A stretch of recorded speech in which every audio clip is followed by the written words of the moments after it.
So who was on the episode when he spoke about like the Deadpools and the Jokers? That was his outfit. Oh, Luke. Oh, Yeah. Shout out to Luke. I've never experienced the Jokers, but yeah, all the Deadpools that I've seen, they They move move crazy. weird.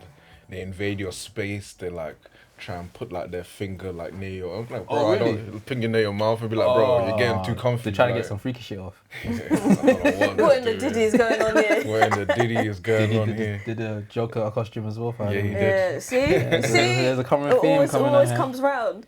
And there was someone crying saying, I just feel like this is just like too generalised, and the language was some, and somehow they were still upset because they said some. I don't Why are you know. getting upset Yeah. over a fictional character like Deadpool? Like, it's also known that as a comic book character, Deadpool's an asshole. Even in his own universe. Yeah, I feel like the arsehole characters are the ones that you can watch from the safety of your home, but you never want to actually be in the same room with them. Yeah. Like Sheldon from like Big Bang Theory, so annoying kind- as hell. Yeah. But I never want to be friends with him. He's funny to watch, but I will never be friends with him. Like he'll Yeah. be jarring. Yeah. 100%. I know they did like a Deadpool. Have you started, by the way? We kind of just talk. Oh and then shit! I was just like, I was checking my phone. That's calm. we start on the casual. We start on the casual, then we get in. I know there was a Deadpool Batman crossover Yes. comic, but I haven't read it though. I went to Forbidden Planet, and I went into I got to have a little flick for the first one. Yeah. So essentially, Deadpool goes into Gotham, and then they kind of team up. I was interested to see like what tone it would be, because usually with those collabs, you either go completely one way or the other. Yeah. So I would assume. Yeah, it'd be it's more only like... like 2 comics though. Okay, fair. Yeah. Fair. Okay. Are they working together? Or is Batman trying to beat Deadpool? No, they're working together. And Deadpool behaving. Yeah, I don't know. It's I don't like- know how, but yeah. Speaking of comics, shout out to Absolute Batman, by the way. You know Absolute that Bad. run? Yes. That's You a know- great run at the moment. So you know, I made a video on my TikTok about Batman beating up a white supremacist. Oh yeah. Oh, yeah. That's it. Yeah. So this is a new comic series. Yeah, it's a new comic series. Well, what's the basis of it? So it's like Darkseid has... What has Darkseid done? He has kind of rejigged the whole DC universe, so it's kind of altered everyone's story. So there's like an Absolute Batman, Absolute Superman, okay. Absolute Wonder Woman. But Absolute Batman, he's not a billionaire. He's like a working man, 9 to 5. Oh, shit. But he's still a vigilante. And the characters, even him, he just looks like this big brute. Yeah. The Joker looks like something from a nightmare that you've never seen before. He grew up as friends with like Penguin and Riddler and all these people, so it's just like a different take on the characters. Oh, sick. But it's so gritty, it's so fresh, it's so Even so good. So like Batman's Superman's gritty as Batman's well. my broke boy. Absolute how's Superman's how's he dark. fighting crime? What, on the line back? Online, not even back the scooter, bro. You're on the scooter. Get the tube. Batman's like powers like having money as well. So Yeah, to fund yeah. all these stuff. So and he's saying it's good then. It's good. It's series. good. It is good. Is this the first of it? Is it? Yeah, it's the first Oh, of so it. after this we're gonna get Superman and then we're gonna get. Well, no, all of them are like ongoing at the moment. Oh, okay. Yeah. But so far Batman's kind of like Yeah, the further for the standard. rest. Yeah. Yeah. Okay. Sick. Well, on that note, welcome to the Outtake Show. Let's the show go. to give random opinions and reviews within the movie and TV world. This is episode 88. Got a host of the most, Yarman Juniors in the building. We also got another host in the building as well. We've got the silent assassin Mazzavelli in the building as well. Run with me. Hail Mary, run. Na na na na na. Na na na na na na na. But wait. There's more. I wanted to do that. Yes. We do have a guest in the building as well. This is his second time being on the show, actually. True But this stories. time we've got Maz as well. Maz was on the last episode. So it's nice to have Of the course. triple factor Yeah. in it as well for this episode. What can we say about our guest here?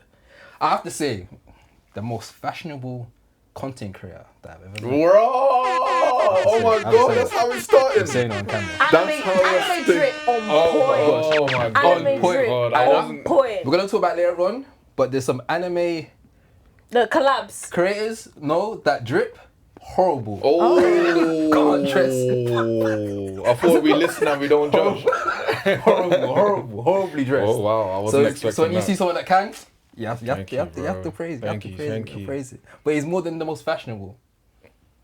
Movies, TV, Yeah. Comics. anime, comics. Mm. He does it all. Junkets. We're going to talk about junkets, Red aren't we? carpets. Oh, get the... How greedy. How How greedy.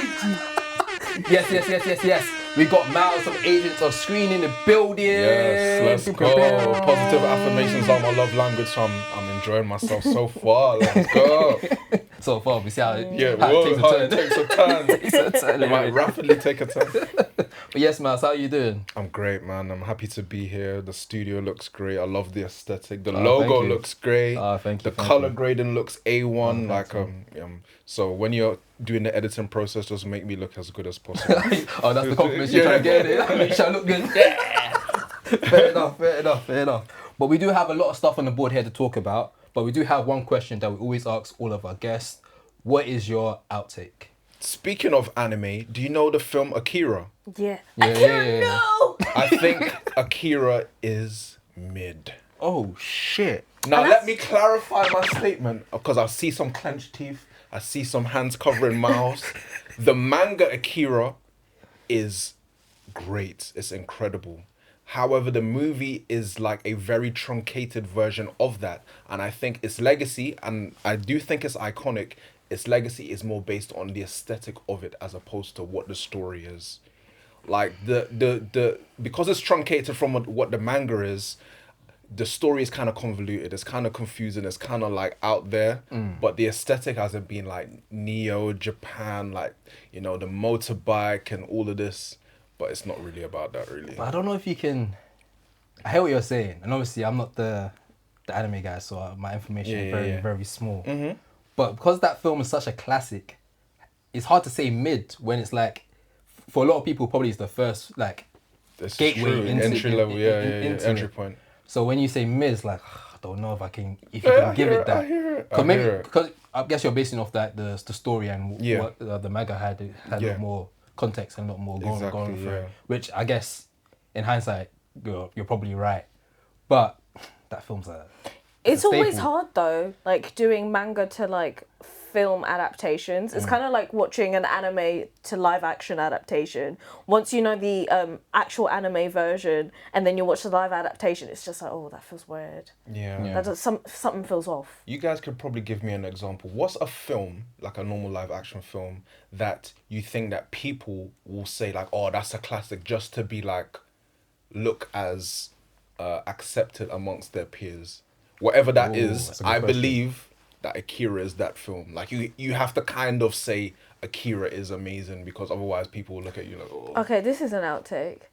One Piece. Oh shit. No, actually, Cowboy Bebop, the live action. Yes. And What are if you gonna it- say next?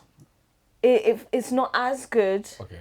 as the actual anime, and that's hard for me to say Okay. Yeah. because my brother's also in it.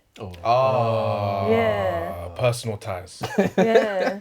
So it's hard for me to admit, but when you've got the anime version, it's so much better, and it's also like a lot of people like the live adaptation of One Piece, but the animated version and the manga versions are better. I feel like most people would say that, I guess. Some people, there's a few people that actually really like the live adaptation. I love Cowboy Bebop. By the way, that's one of my top 5 animes of all time. Oh really? Big Slay. Favorites, I'll say. Samurai Champloo is there. Same. But you raise a good author. point though. Is there? Because when you mention like films that people say is classic, but only say it because you kind of have to. I wonder if Titanic's in that list. Ooh. No. Titanic's That good. was the first film I cried out. But is it really good, or is it because you have to say it's good? I haven't seen it in such a long time. If we Because we didn't had to have, see it because we were in school. I think most of us just had that. I don't know how old everyone is, but that when you rolled the TV into classroom and said, okay. Roll the TV into the classroom. It's crazy.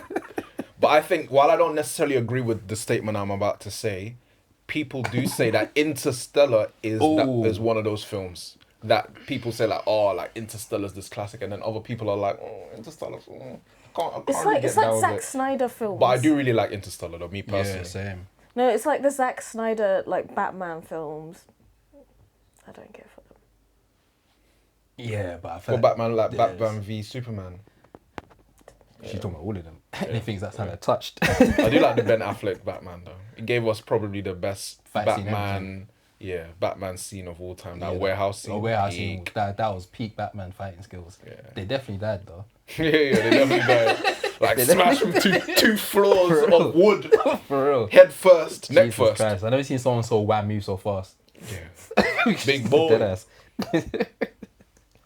Alright, cool. What was the I was waiting for Matt to do a segue. But we have No. Today I'm gonna also let you do some Oh, segues. I'm good at segues. I'm horrible at segues. What I do is when I realize we're going quiet, I just look at the board.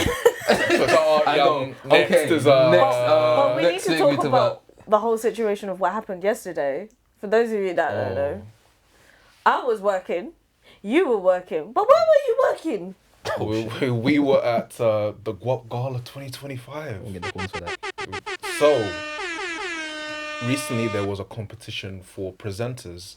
If you would like to be a presenter for Guap Gala 25, you can enter like a 1-minute application of like, you know, a video of yourself telling you what you do, why you should be selected, and I was one of the 4 people that got selected. Oh, sick. Congratulations, So- man. Points for that. Fast forward to yesterday or to last night, that's when the gala was, and I was one of the presenters. I was interviewing some of the winners who won, you know, so it was a great night. Oh, sick, man. What winners Congratulations. did you interview? Oh, so it was a bunch of people. There was like best podcast of the year, 90s babies. 90s They won again? babies, They just be winning, innit? Shit, man. brand of the year, fashion stylist of the year. Let me see how I should bring up the list. I can get it up Oh, just But one there's so many second. people though. So, But in general, it was just great to have an occasion that celebrates creativity, black excellence, and seeing so many. Obviously, not just the people who won, but the nominees also. Because even being a presenter, I don't know everyone. I'm not familiar with everyone's work. Yeah. So that's an opportunity for myself to learn more. Yeah. And through that learning, you can see like how far and wide ranging the skills are. You know. Oh, sick, man. It was So good. It was at the National History Museum, a beautiful location looks under the amazing. lights. Especially at night, Yeah, and also like they had a backdrop of stars as well, which was really yeah, nice. that wasn't. You know, That, like actual The lights, stars. it was like Oh, lights, yeah, so it looked yeah. like stars in the night sky. It was and really also nice. they had free Magnum, they had free Had Ray and Magnum. Nephew, Oh, shit. rum punch, pineapple. There was Cavossier as well. Was Oh, all the black drinks. Yeah. They were the sponsors. no Hennessy though. No, they didn't want no one fighting, that's why. let's everyone behave themselves. But yeah, it was a good night. It was a good night. So I look forward to showing you guys the content that comes out following from Guap Gala. But yeah, So you got to speak to Clint, which was the best brands. yeah. Who else was it that you talked to? Fashion Oh, Clint's stylist. the Fashion brand. stylist was. Hold on one second. I also Elshi? Elshi? El Shai, yes. Dancer of the Year, which I think was Zoe Baptiste. Mhm. There was a few other people as well.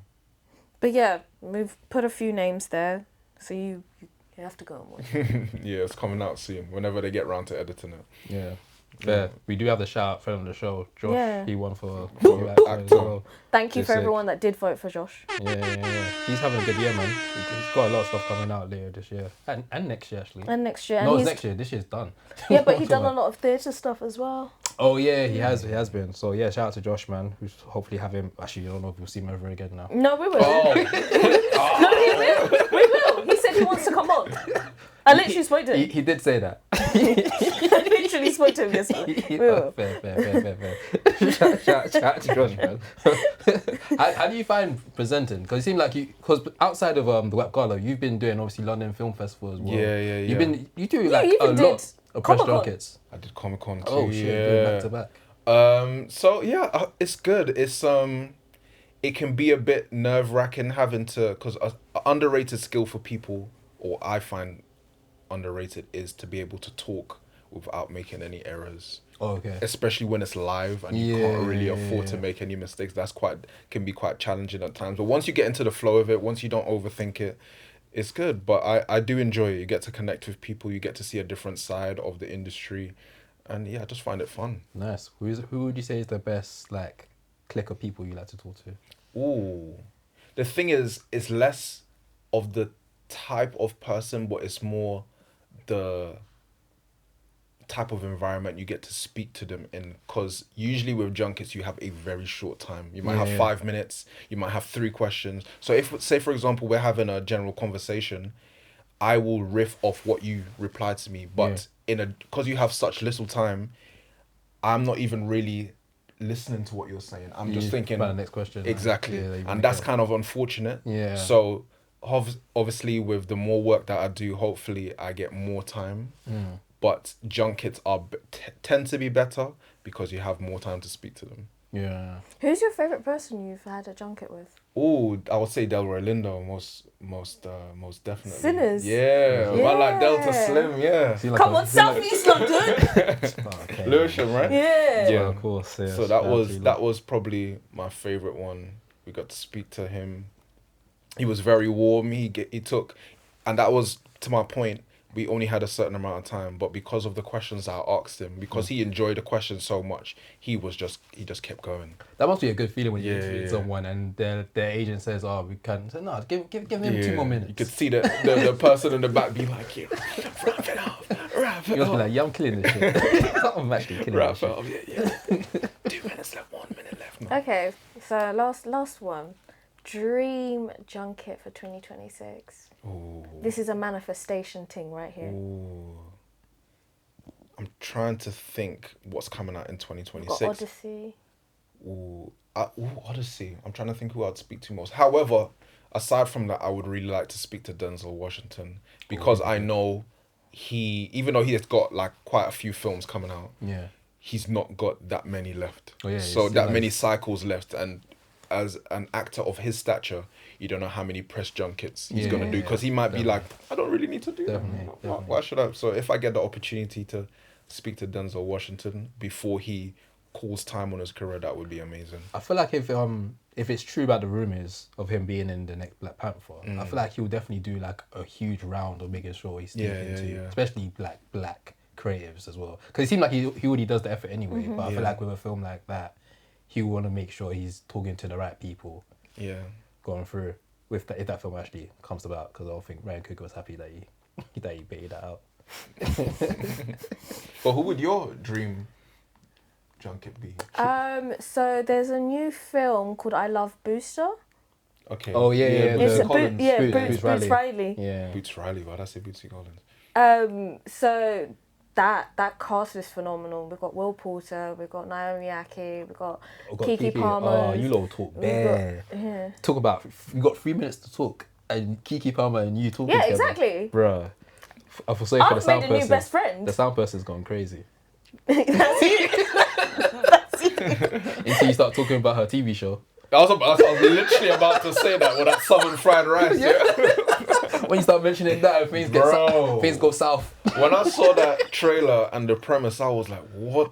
I never saw the trailer, you know. Oh yes, it looks bad. No, the trailer was the point where that already caused the backlash. Yeah. Oh. Yeah. Because people were like, "What is this?" Yeah. I can't really understand why I'm watching, and I can't understand why you would want to make this. It's so odd to watch. Yeah. And I quite like Keke Palmer as well. So. Have you seen the film Fake the Funk? No, I have not. It's got the guy who does Zuko's voice. Oh, from Airbender. Yeah.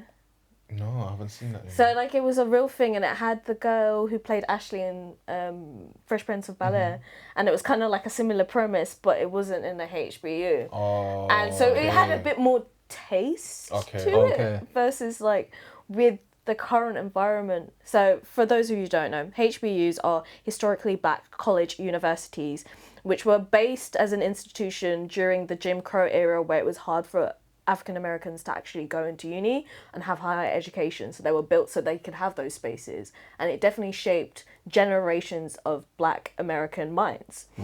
And so currently we're kind of going through the whole like DEI like pullback, and there's less funding for HBUs. So it's a really difficult time for them.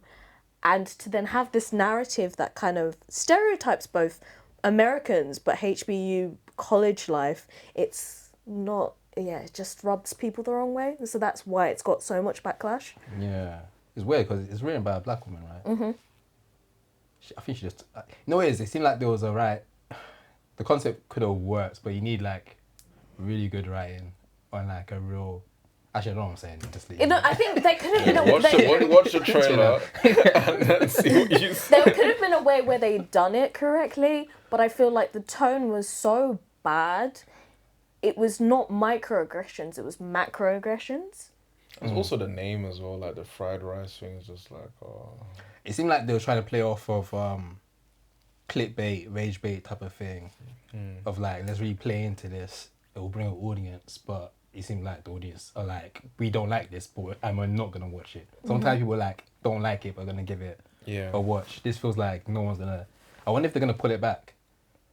I mean, they've already. It's too far. They've already made it. It's too far. They like. I'm pretty sure they've dropped a few episodes already. Oh, for real? Yeah. Oh, okay. Well, It can't be worse than when the. you see Kiki Palmer, you can ask her about him and see what to go on. What I go on. No, that was a very ugly turn, and one ugly turn to another. You watched The Ugly Stepsisters? Yeah. Ooh, I like that segue. Ooh, No, she's good at them. She's good at them still. Good stuff here. That's why I leave it to her. Stepsister. Ugly Stepsister is one of my favorite watches this year. It's a horror film. It was on Shudder. Have you guys seen it? Yeah. How did you find it? You know what? Yeah, I really enjoyed it. I was actually surprised that I was gonna enjoy it.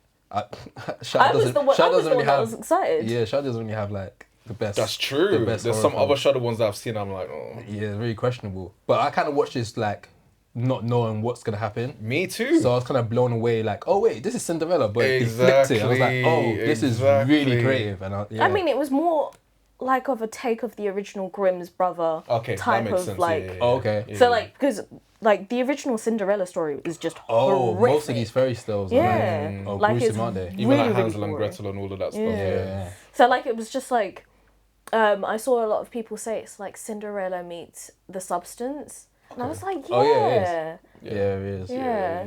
But it was good though. It was good. I think it's one of those sleeper films of this year that people didn't really know about, like a hidden gem in a way. Because I feel like it's definitely a great film, but not people knew about it. I think when you come from platforms like Shudder, you may have like a certain like, I don't know if Shudder has that what I'm trying to say, like reputation of like people like going, okay, a Shudder film, let's go chase that and go check it out. There is another one that we're gonna be talking about that had that kind of same notoriety. Yeah. We're talking about Shelby Oaks. Yeah, we are talking about Shelby Oh, Oaks. we're talking about Shelby Oaks. So Shelby Oaks is a director debut from Chris Stuckman. Yeah. If you don't know who Chris Stuckman is, he's a movie reviewer, journalist. Click right here to get Stuckmanized. Yeah, literally. It's so funny because I think I said it in the past episodes before, but like Chris Stuckman is someone that kind of inspired the whole concept of like outtake, like watching his reviews when I was younger. Yeah, he's been doing it for years. Yeah. I used to always watch his reviews. Decade plus, innit? And I was just like, okay, this white man's just talking about movies. You know what? I would love to see a black person do that. And then I was like, oh, I like movies. Let me talk about movies. So I kind of like sprung that. So I was super excited about the fact he's doing his film.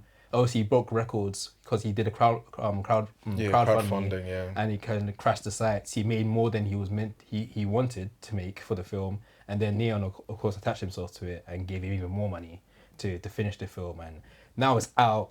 I went to the screening to go watch it. And what what I'll say is, I enjoyed the concept of it in terms of like, it felt like it was gonna be a new way to tell horror films, meaning like it really started off as a documentary style of storytelling, which I thought was cool. It was like found footage. It felt, obviously he comes from a YouTube background. Obviously the main protagonist is kind of like a YouTuber as well. So I thought that was really cool. But from there, the film kind of took a turn for me, which kind of like took me away from it. So I'll say that I'm excited to see what he does next, but I'm not too happy about this film. If anything, I'm kind of slightly disappointed by it. Okay. Have you seen it yet? I haven't, but like, it's probably a good thing that I didn't go to the screening because I actually scream at horror screenings. Like, you know I'm there because you can hear me, type thing. Sorry, but I feel like it's just gonna be one of those ones where I will take my time to get into it. Fair. Because there's just so many good stuff going around, like Bugonia. Yeah. Wait. Whoa, that was so we're gonna leave. That was a quick No, no, quick segue, just fly through. Wait. Only stepsister. Shelby, Bugonia, blood clot. Let's have a sort of mouse to say that But first. like Bugonia, I'm just saying in general. That was a sick segue. That was good though. But, But what did you think of about Shelby it? Oaks? But Yeah. Shelby Oaks, kind of similar to what Genius said. You know, I also am someone who watched Chris Stockman, and I still do, to be fair, him and Jeremy Jones. Really? Wait, do you still watch him after he's now like a little bit? Because he has changed the No, way he yes. talks about To your point, movies yes, now. you're fair. I don't really look for his interviews.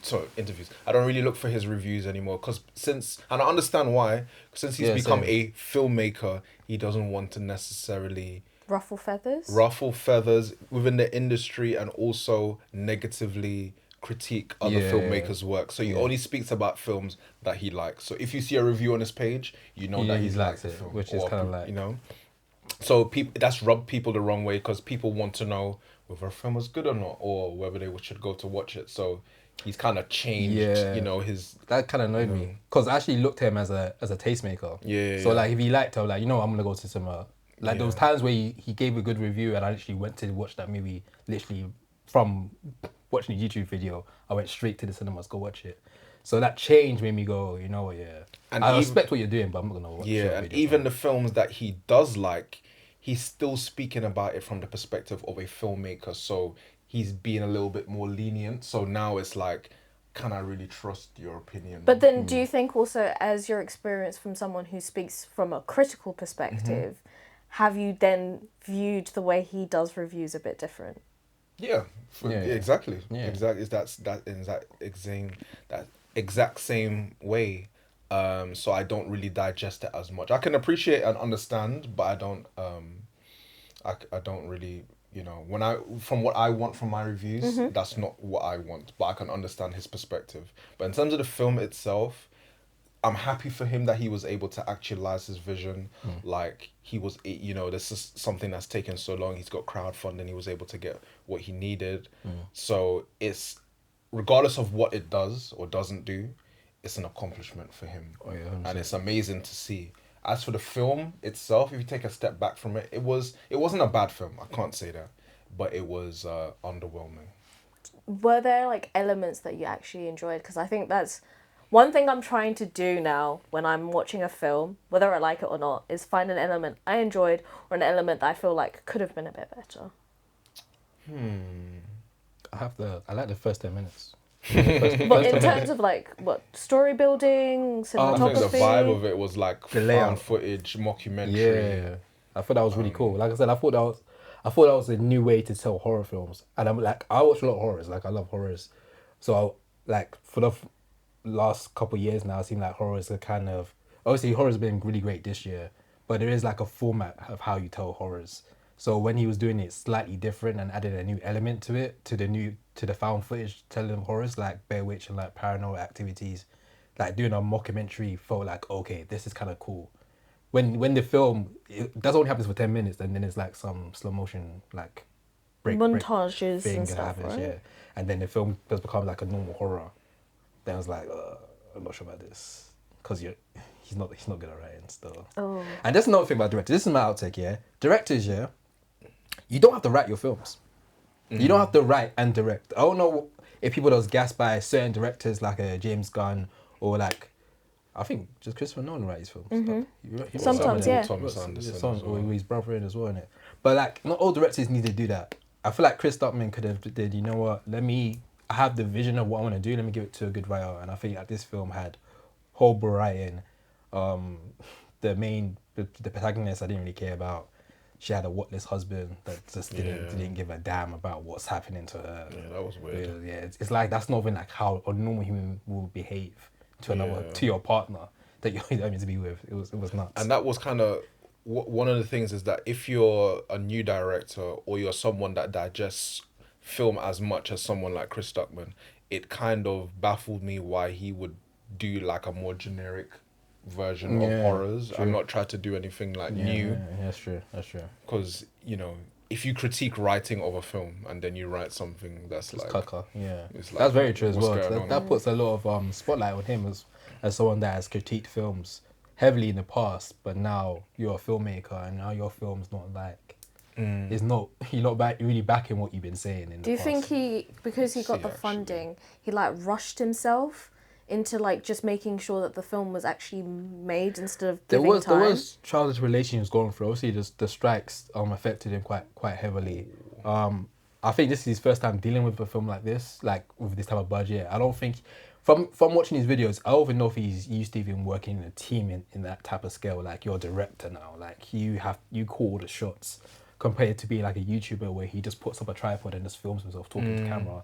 Like he's used to doing that element. I feel like for him to be another element where it's like he has to actually direct and like command certain stuff, I think he probably had a lot on his hands, which I gave him a little bit of grace. I'm just saying that okay, the next one you do, you need to know, learn from your mistakes and come correct. And I'm not gonna watch any of your reviews because that's not needed for me. I was gonna ask whether the general consensus of the film was good or not. I'm sure the initial reviews I saw were positive, but looking at like the reviews, I can see like it's 55% on Rotten Tomatoes. I guess not. Yeah, But yeah, it's a fair first effort. yeah, man. Yeah, It's a fair first effort. Yeah, man. but Well- maybe he takes some time to like give a breather before making the next project. Stop laughing! I can always feel the transition. Damn it! No, do it. However, finally on Shelby Oaks, the budget according to Wikipedia is 1.5 million or 1 to 1.4 million, and the box office so far he is made that. 5 million. Oh, he so made he's that. made Not it. too That's a bad. success. Yeah. That's a success. That's success right You've there. almost you've more than quadrupled your budget. So Yeah, Neon's happy. Everyone seems to be happy. Yeah. I'll see if he gets another deal from them again to do another project. So I messed up your segue. No, it's okay. I messed that up as well too. It's all good because I shooted too early. Yeah. So we're gonna be talking about Bugonia because I'm actually really excited. I was waiting to talk about this for a while because we Yeah. never got to have an episode about this. No, we ain't getting a chance to For talk real? about I this. thought you no. might have you guys done and dusted already. No. It's been out for a week or two now, right? Yeah. It's still quite fresh, I guess. What's the name of the director again? Because I know I'm gonna mess up. Yorgos. Yorgos Lanthimos. Yeah. Yorgos is back again once again with his star talent Emma Stone. His muse. His baby mums. Remember the post when she was pregnant saying, "Are you sure it's not the director?" Damn. That's crazy. Imagine you see that as a husband. Yeah, Gone and Jesse crazy. Plemons again. He really likes to use the same circle of actors, which we've also seen in his previous bodies He's of work. found the Americans that he Yeah. loves. That he he wants can to stick stand. with. Yeah, he can get some weird stuff with. What would you say the premise of this film is? It's almost like a critical think on like echo chambers online, and masculinity and how people see that, like red pill masculinity and how they see that, how it impacts people's minds in echo chambers, and like the environmental impact, because it's a lot of themes in one. Yeah. So it's just kind of like two guys essentially kidnap a CEO, Yeah. A high value woman. a CEO for a pharmaceutical company, and it's kind of like, well, you're doing so much damage to the world, this is what I have to do. And they're on the premise that this person may be an alien. Yeah. That's come They're to convinced. destroy the world. We've all seen the film, innit? Miles, what did you take from the film? I think I do need to see it again. Yeah. My first reaction is that I really enjoyed it. And also I was kind of like so overwhelmed by how different a film it was. It's Yeah. not a film that you can, I guess it's his style, but it's not a film that you typically see in a cinema or that you experience that often. But it was just like a crescendo of so many different things, and it was like, oh my god, what you kind of, aside from the movie, you think like, what is going on in Yorgos's mind for him to create this story, even like the set design, especially for like the end bit. I was thinking like, how do you cook this up? Yeah. And just this choice of story to tell, the turns that it takes, the surprises, even the choice of his actors. I don't remember the name of the brother Jesse Plemons' brother in the Let me see if I movie. can bring it up. But even like he He did just it. kept referring to him as cousin, isn't it? I can't remember his name. But like, Ooh, yeah, go what's on. the name? But You were yeah, saying. it was just. I think I'm still in the mind frame of working out what was in Yorgos's mind Exactly. before I could even think Character's name about is Tom. critiquing the movie. But I did enjoy. It to me it was more of an experience than a movie. Yeah. But And I enjoyed the experience. I have Yeah. to ask this. Have you seen some of Yargos's other films? I've seen the majority of them, but I have not seen Kind of Kindness. Yeah, you don't have to. Oh, You don't have to. oh, You can do without that. not that one. You can do without that one still. Not that one. Because after I watched, so where was it? I watched Poor Things, which is, I think we will see Poor Things. I really enjoyed Poor Things.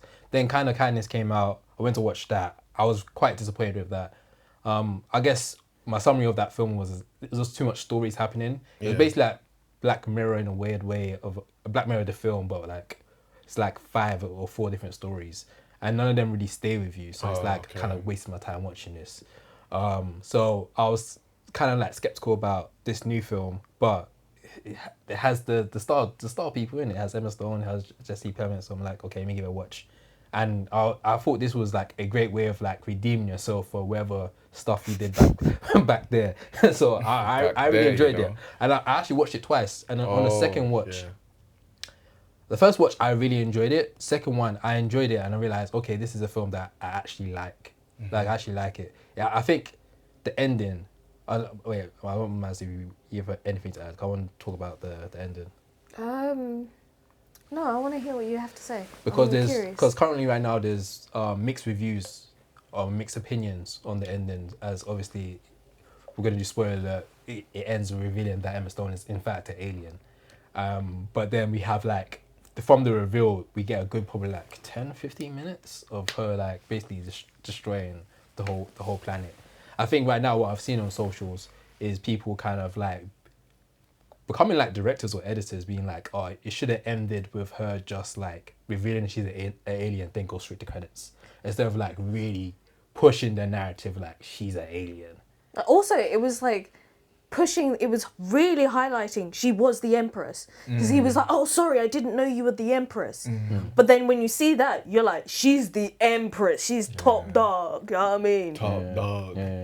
Yeah. So were you guys both satisfied for how it ended? I liked how it ended. I would have, if it ended with just credits, I would have wanted to know a little bit more.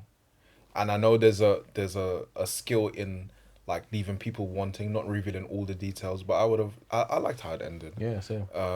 And to your point, or to my point in terms of like wanting to see it again, when the thing gets revealed that she isn't an alien, in your head you're kind of rewinding all the moments that Jesse Plemons was like, oh, he was convinced. Yeah. And he was like, oh yeah.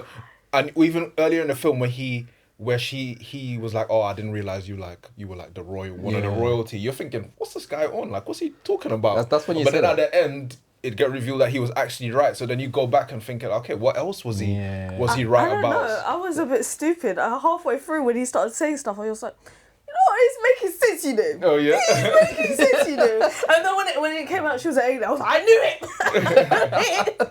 Because it keeps you guessing throughout the film. it does. Well, for me anyway. Yeah, I first could be a watch. dummy. It's like a whodunit. Yeah, you're trying to figure out, is she not? I was like, she better be an alien. Is she playing along to try and get in his good graces so that he releases her, or like is he just overwhelmed by the trauma and like misfortune that his life has become? So he's like projecting that onto the situation, and then like it's kind of a slow burn. It is a slow burn, not kind of. And then it just like there's a certain moment like when his brother took his own life, that completely caught me off guard. I was like, oh my god. That's when the film shifts gears. Yeah. That's where the film shifts gears, and it just goes on a crescendo after that. I'll say the moment I realized that she was an alien is like the third act, when she took the calculator out of that box. I was like, who puts a calculator inside like a lock box? Like, that's weird. And she memorized the whole thing as well. But even in that part, is she just like making up numbers here? Like she was like, But press this, that. You go into the thing first. Yeah. So what do you guys think would have happened if she went into the she went into the closet I first. think he shagged himself. Yeah, he was I think actually gonna go. I feel like Oh, he was yeah? gonna go. If it wasn't for that explosion with his bomb, if he didn't have the bomb vest, I think he would have went in. Because if he went in first, maybe she would have ran and got help, and police would have came and did a thing. But she already entered the code. I feel like she was willing to like press it. I think she because it was ultimately it was a test of humanity. That's how I'm seeing it. It was a test of humanity. Like, are humans worth keeping alive? Because it was yes, kind of of the course. thing where she was Oh, like, yes. we've tried to help you, but you keep Yeah. destroying yourselves. So like this was a test to see if he was going to do it. And like the brother already did it where he'd hurt himself because of the chemical castration, and he was causing him depression. And so this was like the last test. And he failed. Yeah. The way how I saw it initially was that if she went into the closet first, she would have just left and just not come back, and he would have just been there and got arrested. Yeah. But when he went into the closet, I thought she might have inputted something. There was like some type of contingency for this situation that if she does get caught and someone goes there first, she'll press a code and then make they it get off. explode. Yeah. And then she will go in. But yeah. But yeah, good film, man. Good film. Yeah. Good I want film. to see it again. Yeah. Good film to go on a break on from as well. Yeah, like it's a phenomenal film, and I feel like the visuals are so Yargos. Yeah. In a way, it's like it's always just like eerie but so beautiful, so you can't stop looking at them. Yeah. Like even that last like montage where you just see like all the humans are dead, but like nature's still surviving. Yeah. That was a long sequence. Like he really stayed committed to that. Let's go to all these different locations. And the fact that this film is so like creative and so beautiful, but also like somewhat on a low budget in terms of like blockbusters. Like I think this is under 100. I think it's around the 70 or 50 mil type of budget. Now, it is kind of flopping the box office right now. Also, I was about to ask. I was wondering like how general audiences will take to it, because it's not really a general audience film. Yeah. So it's flopping Yeah, right it's now. not doing too well. Damn. I think. How do his films typically perform? I'd be interested to know. I know Poor Things probably did pretty well. I think Kind of Kindness didn't do. Let me actually see. But do you what the also box office think did. it's like because the theme is just so different and so out there versus Poor Things, which is already a book, people were kind of skittish about going towards it? Potentially, and I feel like Poor Things gets to its point a little bit quicker. So it might be a little bit easier to digest. You know. Because like I get what you mean when it's like a bit of a slow burn, because that we got that again with Dogtooth. Like that was a really slow burn, and then suddenly out of nowhere you were like, hold on one second, what the heck is this? This is weird. His film don't seem like he makes much money. Like Kind of Kindness, which is his last film prior to this one, had a budget of 15 million. Box office worldwide, it made 16 million. Damn. But I was like kind of COVID-y times, so I'll kind of give it. And also it's during just post SAG. Yeah. Poor Things budget is 35 million, and in box office, I want to say it probably made money. Let me just see on here. On here it's saying 117 million. Okay, that's pretty decent. But he works with very small budgets, so I guess like these bigger ups will be like willing to, let's give the dog a bone. Calling my dog is crazy. Feed that little creative. Feed him. Take this, yogs. Here's some scraps. But yeah, like I feel like it's quite an interesting time in terms of like seeing art house films being taken on by such large distributors. Yeah, definitely. Yeah. Cause what people are saying One Battle of Another is like a art house film that essentially shouldn't have got made, but got made because of the connections they have with, of course, the director. Obviously, have a big star like Leonardo DiCaprio. So, and then there's countless others that we're getting, like even like, what's his name again? After the Hunt, like those type of films where it's very artsy, but they're getting decent budgets to make it work. But I don't know how long that's gonna carry on, because essentially these films, even like One Battle After Another, like they're not Losing financially money, making yeah. money. So will we see a shift where like in the next year or two, like art house films probably getting less love because financially they're not doing well? I think it's more just because again we got earlier on this year Warner Bros being like, we're gonna lean into more original stories. We're seeing it works. Yeah. I think it's more not that it's art house based films, but like audience behavioral patterns have changed. People don't necessarily go to the cinema immediately. Yeah. Some people just wait for streaming. Yeah. So it might be a case of, okay, we've seen that it's done this numbers at box office. Let's see what it's like when it's hit digital as well. Yeah. I saw a clip of Quentin Tarantino doing one of his rants where he's just talking about like cinema right now is getting like a real like cinema. A movie will come out for 2 weeks and then bam, straight on streaming sites. So like, is there any point of putting a movie in the cinema if you're gonna give it like 2 years? Not 2 years, sorry, 2 weeks. Like we have like Frankenstein that came out limited release in cinema, then straight into Netflix. We're seeing like recurring like even like what was it? There was a film. I think it was a blockbuster film. I can't remember the name of it, but it literally came out in cinema. Then 2 weeks later, it went straight onto streaming sites. I think it's a mixture of like if a film's doing well in box office, then they might keep it a little bit longer. But for the most part, it's like straight to wherever streaming site they can possibly find. So it's gonna be quite interesting to see how things go in the next year or two. But I know one thing that's not but staying in the cinema right now that ain't going nowhere is a bunch of different anime films. Yeah, they're staying. I tried. That was another. that was a good one. That was a good one. I was trying to find sets. Read a block someone. Because like they're eating up. I mean, I know that a lot of people are gonna say this is sacrilegious that I'm saying this. K-pop Demon Hunters. That did really well. And I love that film, by the way. Is it safe to call that anime? It's not though. What would you call it? Would you just call it animation? It's animation. I mean, It's not technically it is because it's animated, Western culture Yeah. making of it, right? So, but like that did Making so well. peace. And then you've got was it Demon Hunters? Demon Slayers. Demon Slayers, sorry. Demon Slayers. That's cool, that innit? was crazy. And like the world building. Sorry, I had to take off my glasses and 700 that. million plus, I think, at this point. Is it? Yeah. You know, bruv. Who was on it? Who was on here? Someone was on here, and I was like, I'm gonna start. I started watching Demon Slayer, so I caught up to it. I'm like, okay, boom, I need to watch this in the cinema. Every time I'm trying to go watch this film, something happens in my life that says, Junior, you can't go. Go work. Huh? I haven't seen this film yet. Now I'm at this weird position where it's like, It's the still screening in is cinema, by out the now. way. Yeah, but the screening now is like 9 a.m. on a Wednesday. Like, I'm gonna make sure I watch it in cinema because I do want to watch it in the cinema. I wish that Could watch it today, actually. It's in Greenwich. I'm working right after this. I wish other chains other than Cineworld showed anime films because I think that's the one thing that makes it a bit difficult because Chainsaw Man is currently out at the Yes, moment. That's doing numbers as well. Yeah. doing numbers as And then well. we've also got like JJK coming out soon. Yeah. What are we thinking, boss? In terms of the box office. But with JJK, I don't think it will do as well, only because it's not a movie. It's basically a recap of the last season plus 2 episodes of the upcoming season. So it's kind of like Demon Slayer. Oh. Well, the current Demon Slayer, Infinity Castle. No, the previous one. Oh, exactly like that. So yeah, so Yeah, like you're basically doing a movie to cover up a season. Yes. Mm-hmm. Yeah. And then show a preview of what's coming next. Because And I don't really like that. Infinity Train was essentially an arc, but it was made into movie form.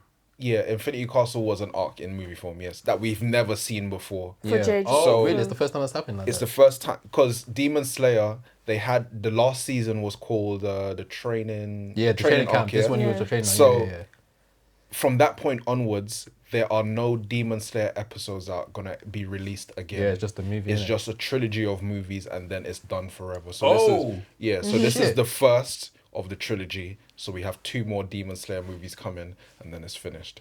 How do you feel about someone that's like watched anime to see this shift of how we're now consuming it now? It's great.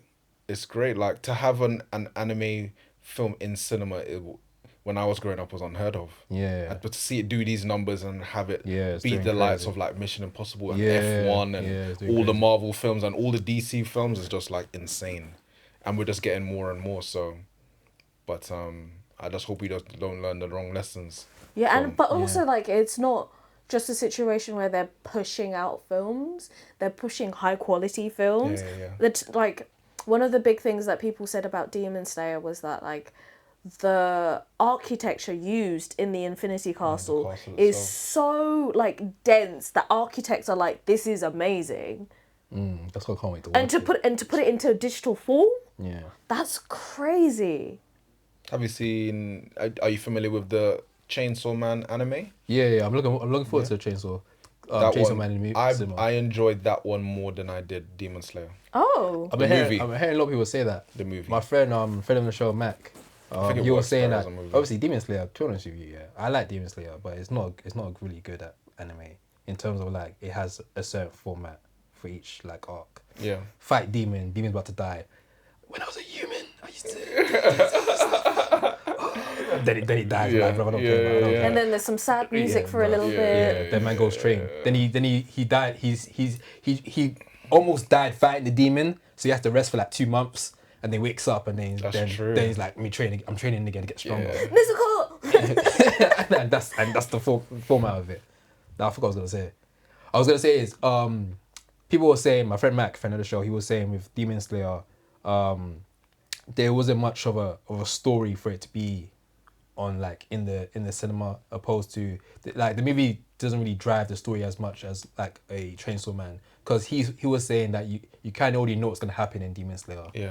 But in Chainsaw Man, you're kind of like, you don't know where the story's gonna shift, so it's like he feels more obliged to go make sure he watches it in the cinema. Yeah.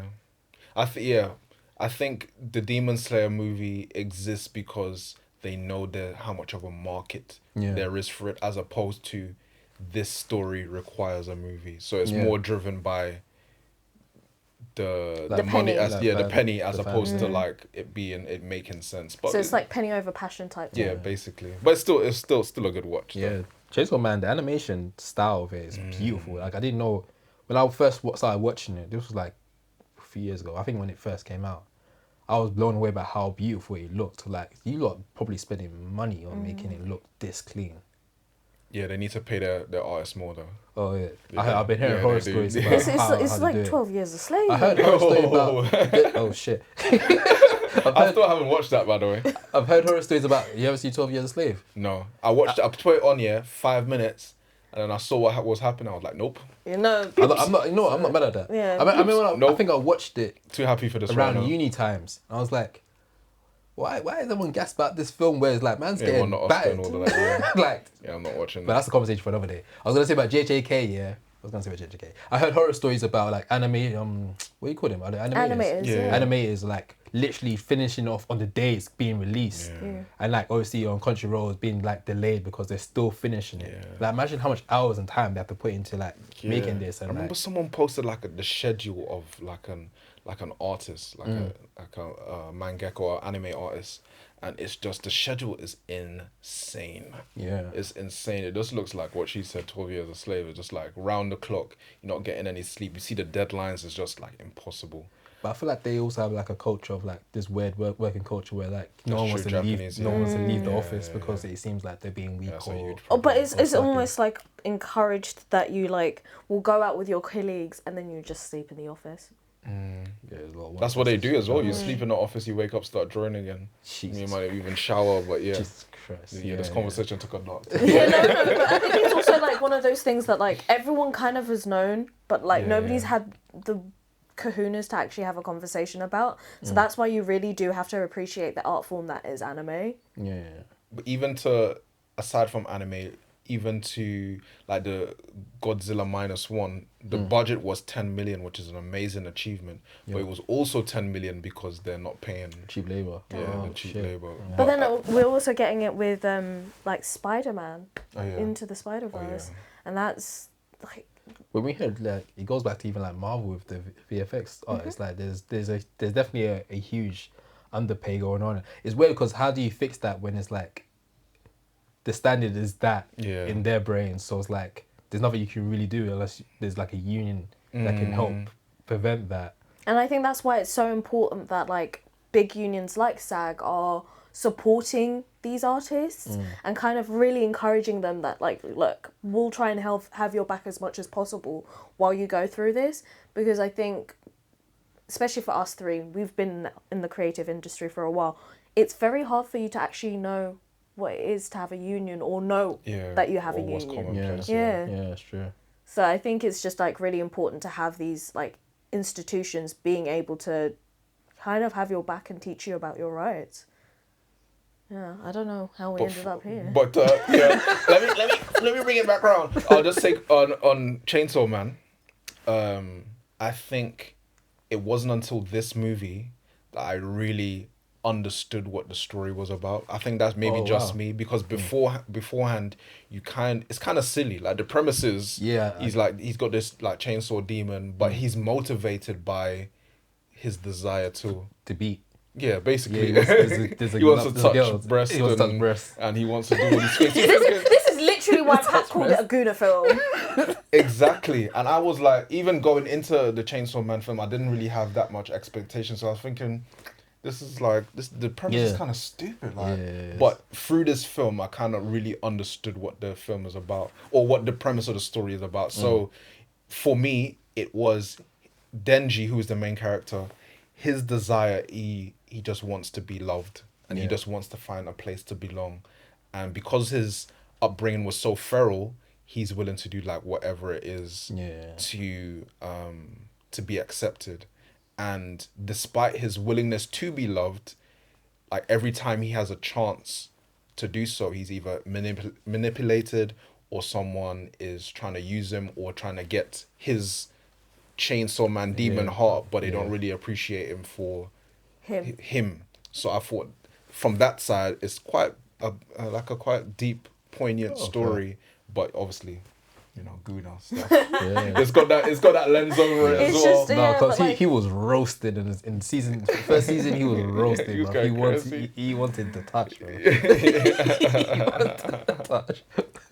What did Josh say in the last episode? Take a touch. Take a touch. Relax, brother. You need to relax, man. But are we excited for JJK, the film? This new one, not me specifically, because like it's just a recap of what we've seen. It was a great. But I think it's good for like new audiences, because I'll be real. I am one of those people that like really leaned into it because one, Megan Thee Stallion, but also I've had other friends recommend it to me for ages. Oh, she a fan of it? Yeah, she cosplayed. Big JJK. Oh, that's what she cosplayed. Yeah. Oh, fair. Shout out to Megan Thee Stallion. But she's done loads of different stuff like Black Clover as well. But the arc that they're recapping is a good arc. There should be an arc. She should be an incident arc. And also it's like a prelude to season 3, which is coming out in January. Have you seen the film already? What, this one? Yes. No. I was gonna ask if it's based off of the comics. Do you feel like JJK lives to the manga? I haven't read the manga. Damn. But despite not reading the manga, the ending's already been kind of spoiled for me, or a key death has been spoiled for me. I'm not gonna say anything. It's not my guy. But damn, it's my guy. But a very popular R&B singer weirdly spoiled it for me. Oh. Like he posted something and the caption was like da da da da da, and I was like, hold on, wait, what? Oh, what R&B singer is it? I can't. Because you might Google it and then and then suddenly you might see him do the cosplay, and then you might think, oh shit. So yeah. Now I'm avoiding any cosplay that can sing. Let me hear you sing first. Let me make sure and then check something out. But yeah. Lastly on here, we do have an interview with a vampire. Okay. Now, if you guys have both seen Interview with a Vampire, because I've just started watching it, like the first two or three episodes. I started watching it. But we'd love to get your guys' take on it. Wait, can I ask one quick question? Yeah. Team Louis or Lestat? As in? Who you picking? Tim Lewis. Team Louis. Oh, Team Lewis. Sorry, I was like, who's Tim Lewis? But that's a good question. There's teams in this show. Yeah. Ooh. I'm gonna say this now. I'm gonna say Lestat. No, sorry. I'm gonna say Louis Pondulac. Yes, because I'm gonna say this now. Louis Pondulac. Me and Shakina have been saying this for a while. Lestat is trash. He is trash. He's been trash. He's a bum. He's the guy that your friends say, why are you going back to him? He's a horrible person. I swear he goes back to him. He's a horrible person. He's got this hold over him. This. It's that X that just never goes away. It's like the vampire bond. It's X that put you in the game. It's literally it's Ellen and Nosferatu. I'll put you in the game. Put you in the game, bro. You belong to But me. yeah, Louis Pond a lot. But what a show though! What a show! I admittedly jumped on it quite late. Because originally it was on like AMC, and at least in the UK, it's not that widely available to access. Yeah. So recently it came on Netflix. Yeah, that's why I started watching it. And it's on the BBC as well. Oh, for real? I didn't Yeah. even know that. I've gone there as well. So when it came over, I was able to like watch and I was blown away. Not by only the show itself, but like by the acting, the production, even the main actor. What's his name again? He was in Game of Thrones, Anderson, wasn't something Anderson. Yeah, he was also in He was Sandman.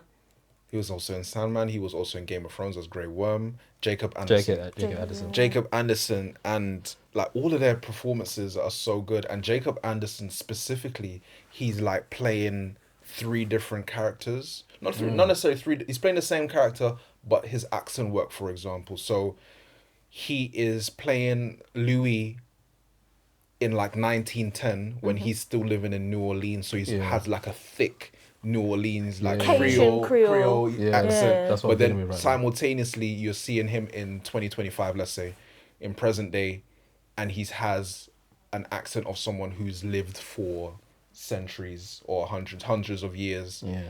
And his accent has changed so much. And also you have like midway between when he first became a vampire and present day, so then his accent's like a mid between like Yeah.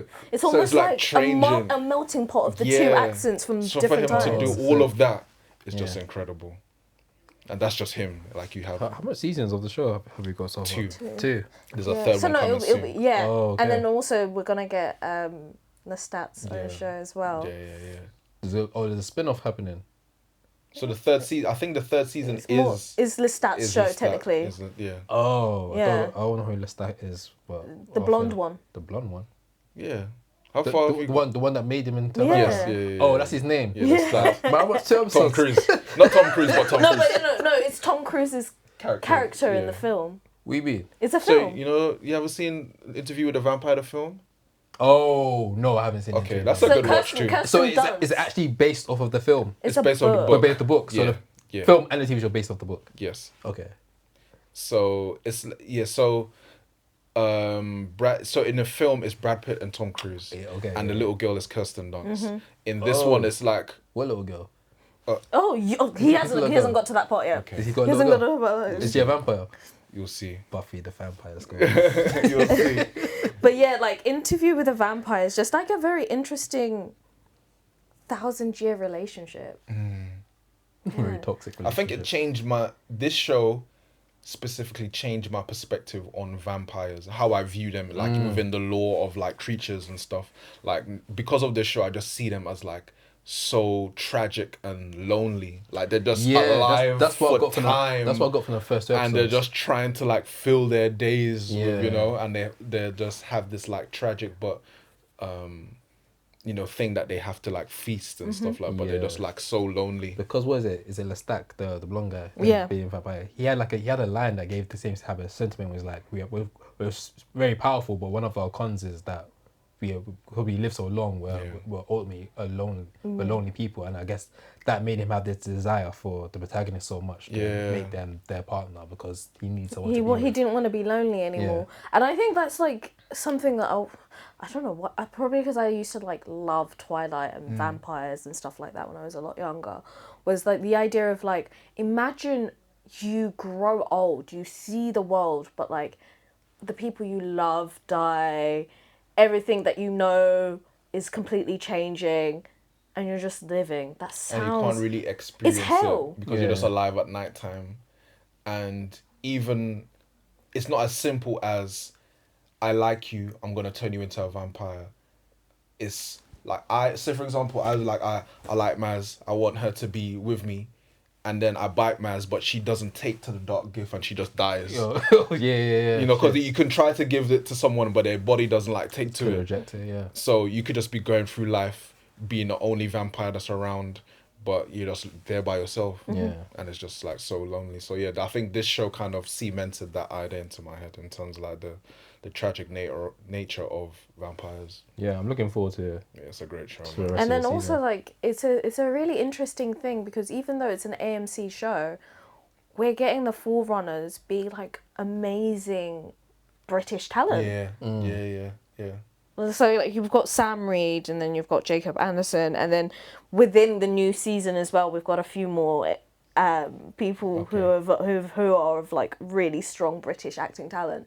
So I don't want to spoil it too much, not yet anyway. But I'm really excited about it, and especially because in the third season we get to see Lestat basically become Harry Styles. But that's also like the Aaliyah film. You remember the Aaliyah film? Oh yeah. Lestat's in that, right? Yes. Or there's a Lestat movie. I think I'm I getting think blurred. I think there's a crossover between the character. I think. But in that movie or in that frame, he is like in the present day and he's like a rock star or whatever. So it'll be interesting to see like the comparison. Yeah. Fair. Well, Lestat. a vampire. If you're a vampire. But speaking of on Netflix, vampires, this is my segue now. I'm gonna segue into like shit. an outtake. Something that irks me, and I'm gonna sound like an old man shouting at the clouds. Get sound effects ready. It irks me how Americans celebrate Halloween. And they just you pressing a button, I can't even hear. I'm just here. I was like, what sound is it making? We won't know until the edit comes out. They do these really obscure things. Like you only know who it is if you do like a side by side picture from this angle, and it's like just. That's gay Halloween, though. I'm like, what is this? There are some like memes or like side characters from something else. Yeah, that from this one episode. I hate gay Halloween. What do you mean? Bro, that's what I've been What do saying. you mean the one that made me laugh the most was, I hate Black Halloween. What do you mean you're Ryan Coogler in the IMAX? And that was actually used in Abbott Elementary. Yeah, that's hilarious. That was hilarious. But Americans love They Halloween. love Halloween. It's such a big thing, isn't it?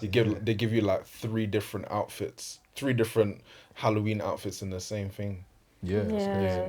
One per weekend or one per day in the weekend.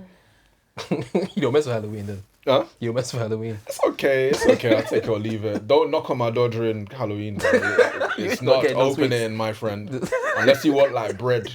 If you want like the bread back, I'll give you the bread back. Bread? But no sweets. That's though. at the back In of the this bread. you know. economy, that's nice. It's like Oliver Twist. No water, you Please, know. sir. Or some Can I have porridge some or something. more? You get no sweets, bro. I'm sorry. Wait, you do cosplay, right? Yeah, I do cosplay, yeah. But you ain't mess with no Halloween. The thing is, yeah, the cosplay, the Halloween it's cool. It's cool. I think I think like this the year's the- dressing up part. That's Yeah. it. Like I don't care about anything else. If you were to dress up for Halloween, like if you had like no boundaries, what would be like your thing that you would like if someone could make a costume for you or do whatever? What would you want I to? want to be like Static Shock or something. Okay, that'd be a good one. Yeah. That'd be a good one. You see you levitating like around the get, city. Get a bin bag, one of those trash bin. bag? No, he used a trash bin. Remember, he used a trash Oh bin yeah, to yeah, levitate. yeah, Well, get one of those. yeah. What about you? Okay, so I've got 2, and I can't pick, but it'd either be Starfire Okay. or because this is the only cosplay I want to do, That's but gonna it's be just it. so Gonna be expensive, and you already know which one it is, Junior. It's just so expensive the costume I want, but it would be Storm. Okay. Okay. Any specific version? She's or- choosing the baddie up. Stop. Slow. I was literally Miss Incredible. Are you surprised? That's Are you surprised? there's a list. There's a pattern emerging here. Starfire is very interesting because I don't see much people dress up as Starfire. Yeah, word. Yeah, it's because Starfire is hard, man. Yeah. To an extent, it's hard. I think I would You're do. gonna make it right. I think I would do Prince. Prince Ooh. Yeah, Prince. with the earring With the and earrings, the guitar. With the guitar, but Man's I think Prince. I'd do the. Man's 6 foot being Prince. I know the complete opposite of Prince. He's like 5'1". I'll do like the Dave Chappelle Prince though. Like Oh, that'd you be know when he had hilarious. like the pancakes Yeah. or like the basketball. You know, basketball, right? Yeah. Start dunking on it. Start dunking and floating. The multiverses of Prince. The multiverses of Prince. Made at the time. Yeah, I'm not Prince. I'm Prince from the Dave Chappelle sketch. Yeah, Dave Chappelle, I can fly and That would be levitate. good, man. Oh, speaking of Prince, before you wrap up, we should talk about Michael Jackson. Oh, So the word. trailer for that I has like that finally, I don't know how it came out, but the trailer has obviously dropped. I guess it's a teaser trailer. Teaser trailer, yeah. What are you guys' thoughts on it? You know what? Like, you know how sometimes they make biopic and it feels like weird because like has it had approval with the family and all of this stuff? Is it just a cash grab from studios? Yeah. Like knowing that his family has been involved throughout, I'm actually really excited I'm for this. excited for it Yeah. too. Same. I'm really really excited for this. The thing is, I don't really have any expectation of it in terms of like critiquing it from a film standpoint. Like Michael Jackson's the greatest. Like I'm just going there just to like It's gonna be experience. the experience, listen to the music, see the journey. You're gonna see the moonwalk. You're gonna see all the It's gonna be like playing all the greatest hits. Yeah. I'm just there for a good time. It's And gonna it's be, also like it'll be nice to hear it from how the family saw Michael rather than Yeah, how word. everyone else has seen him. Yeah, Do you think they get show us the real, It's into 2 parts now, so like with his dad when he was younger? oh. that really you realizing? No, they'll definitely delve into it because that's a key part. That Jackson 5 stage was a key part in their lives, you know? Yeah. And it's kind of that discipline kind of made them into who they are, kind of formulated, you know. That being said, do you think we can just? I feel like with Michael Jackson, his story seems so big. It's like is one film enough? I feel like we need two. It's two parts. It's two Okay. parts, it's two Oh, that's parts. cold. Yeah. That's cold. They might have been able to stretch it to 3, to be Yeah, honest. what do you think? You know what? I'll do it. What do you I think? will do it. Do what? I would sit for all 3. I'd be like, yeah. that'll be experience. Because there's so much. What's the dig cost into, point yeah. for one? Where do you Ooh, cut the story? That's a good question. You know. From the teaser, it seems like they get quite far. To be Yeah, fair, maybe it's good to go to thriller. I think even past that. I think past that. Past I Thriller. think so. From the trailer, Yeah. he started turning light skin already. Yeah. So He did.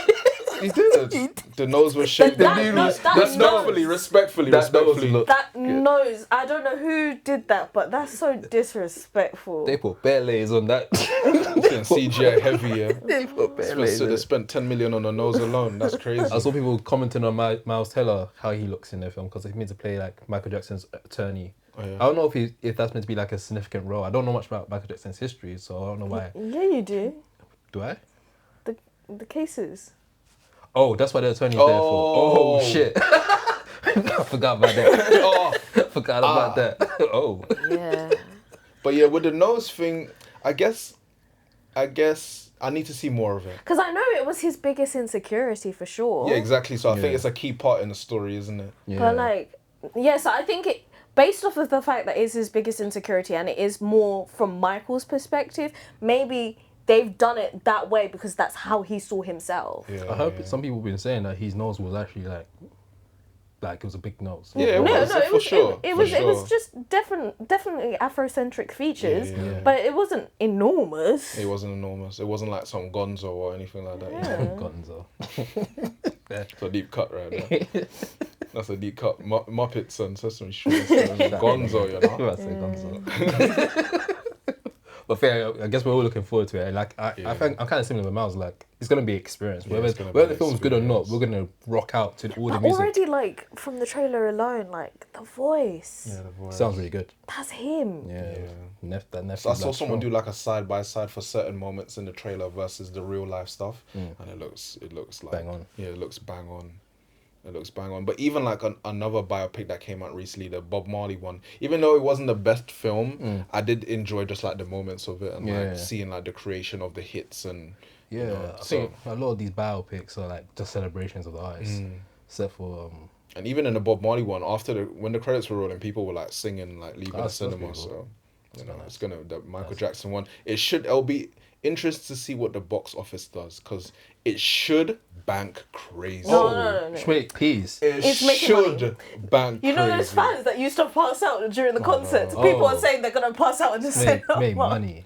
Michael Jackson is gonna be back in the charts. Oh, yeah. Like, 100%. For sure. The for estate, the Michael Jackson estate is gonna make peace. For sure. But I did also think like those fans, they might have aged where maybe maybe some of them are not around anymore, or I don't know. They can't be that old. But a lot of them probably passed it down to the Yeah. to their kids. Yeah, but then also We not a hope lot so. of them were that old. Yeah. Because some of the fans that he had that were like doing that kind of stuff were kids. Yeah. So like they're in their adulthood. Yeah. Yeah, man. If we're gonna get like a 4 Beatles film, this Michael Jackson film is gonna get a huge audience. Do you reckon more than 1 billion? A Billy. I think it'll be close. I want to say 700. Should make more, I hope. Obviously, it's down Do to you the quality of the reckon- film. but But yeah. I think the thing is, this is going to be one of those films where it's not just what it gets at the box office, but what it does in terms of like sales of records. Yeah. So like it'll be an increase of If you add definitely that, then vinyls. it'll definitely hit 1 billion. If I'm just going off the film, I think it'll hit Yeah, they can minimum market 700. crazy. Because I I can't even see under saw 100. 700. market Michael Jackson in the theater. What's the Michael Jackson Live? Oh yeah, It's incredible. that did man. well. I don't know how it does. It does well because it's been going on for like Yeah. a few years or I heard whatever. it was But really good. it's an I think incredible Kane show, on the man. show. He went to go see it as well. He said it was It's an good. incredible show. So if people are selling out to see like a bootleg Michael Yeah. Jackson, They don't see they're gonna see the real one, you the know. real one. The real one. But yeah. Because that's coming to an end in February in the West End. Oh really? Yeah. Peace out. In time for the film. You know what I mean? Yeah. We need to go free, man. Well, we're coming to the end of the show. Yeah. Didn't know how else to. Yeah. Well, the end phase. he said, Michael Jackson's gone. Now you have to go to. No, but man, it's always a pleasure to have you on the show, Thanks man. for having me. Man. It's been a minute since we had you last. The gap between when we first had you and we had you now, So much has changed since then, man. yeah, for real, man. The bed's gone like 3 inches longer. It's giving like euphoria. Yeah. What Or it like is. Stranger Things. 11 is now 21. 21. For real. But thank you for coming down. Thank you for joining us on this episode. This is episode 88 of the Outtake Show. We've got the host of most, Yarman Jr. in the building. We also got the silent assassin as well, Mazzanvelli. And we also got Mal, so I'm the agents of screens. Until next time, guys. Peace. Bye.